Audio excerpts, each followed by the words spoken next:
with our good partners, KCB. Thank you very much, Joshua, for inviting us to be part of this. And thank you very much, Joy and the South Africa team for this great vision.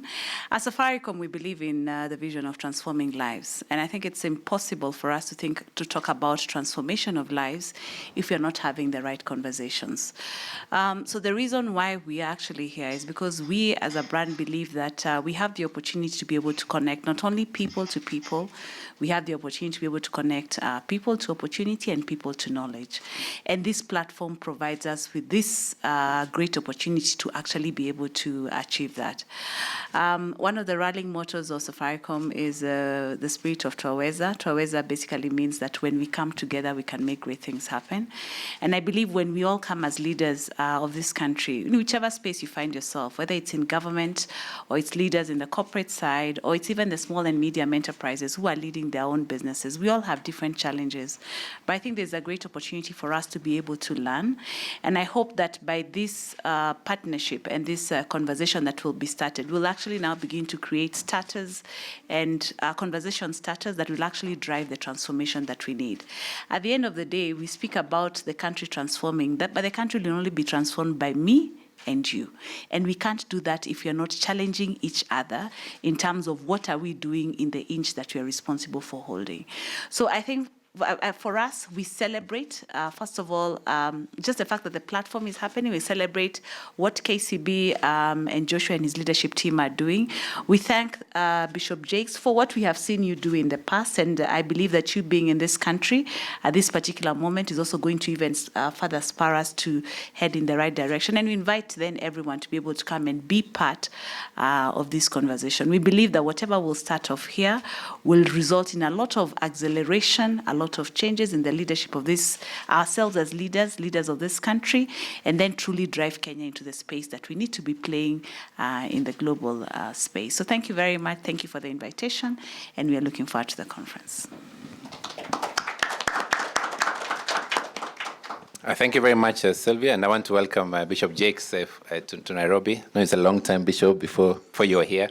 But let me say just a couple of things around starting something afresh, and thank John from what we are looking to do, especially for Africa as a continent. I mean, our view has always been, how do we, as a team, as a business, as KCB, change lives, transform the way the continent works and operates today, and being in the forefront of having those conversations. So this is, I would say, a beginning of a movement that is important for us to have, and bringing in different kind of leaders, whether it's from a private sector, especially our Africa private sector.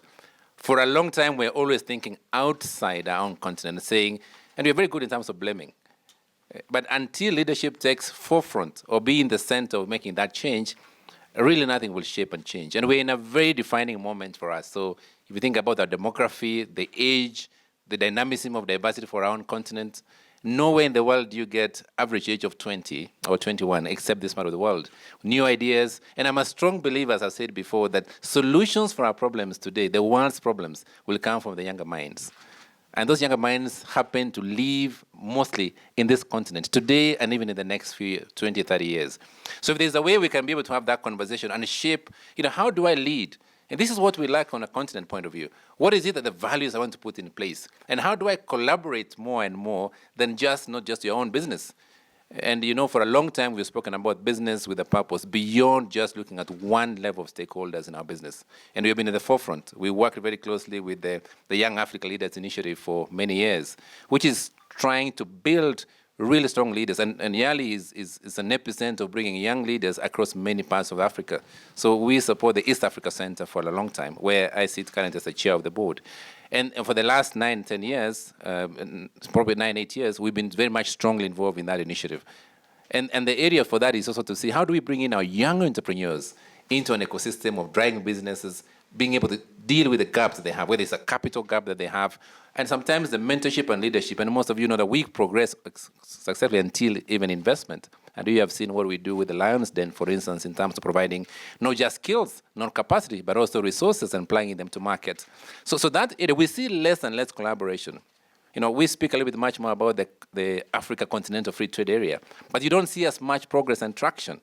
It's important that we start, and Kenya, today we see an economy growing beyond $100 billion by 2020.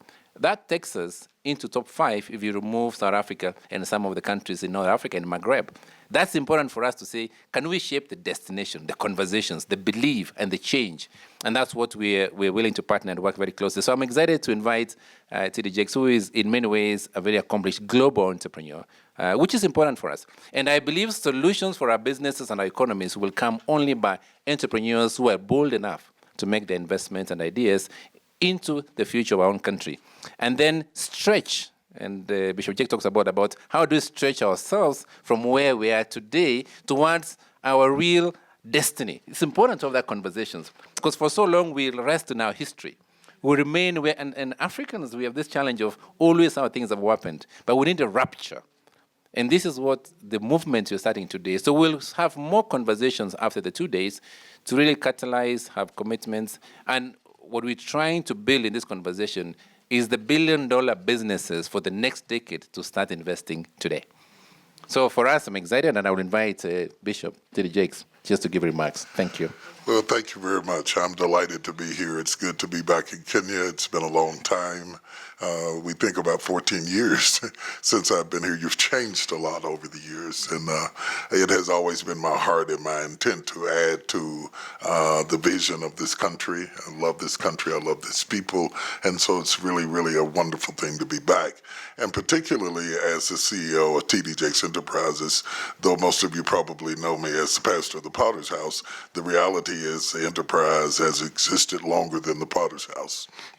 So I was the CEO of TD Jakes Enterprises long before I was the pastor of the Potter's House, and understanding the importance of business was the atmosphere in which I grew up, and particularly startup business in particular, and how to do that, how to survive that, and what is needed as a collaborative effort to bring together the kind of partnerships around intersectionality whereby we have common goals so that we can enhance our lifestyles in every way beyond spirituality into our families, our lives, and our future. And to that end, I am here and delighted to be invited to participate in an ongoing conversation. Coincidentally, I authored a book called SOAR, which centers around entrepreneurship, and much at the behest of my publishers who wanted me to do something on spirituality, but I knew that we are suffering not from the lack of spirituality, we are suffering in very practical ways, and consequently that book topped the charts of New York Times for about 18 weeks, because this is a conversation globally that we need to have, and to understand our roles individually and understand our roles collectively is the conduit through which we can build the kinds of businesses that in many, many ways to me is a ministry also, when you can take care of your children, when you can secure a future, when you can send your children to college, when you can grow your business. It changes the topography of the whole society. And it is to that end that I'm committed to be here. I'm glad to be here. I want to thank my hosts for inviting me to participate on this prestigious forum. And I look forward to having a meaningful, substantive conversation with you along the lines of how you can grow Kenya and soar. Thank you so much. A round of applause for everyone. So I'll take some questions. Do we have a roving mic?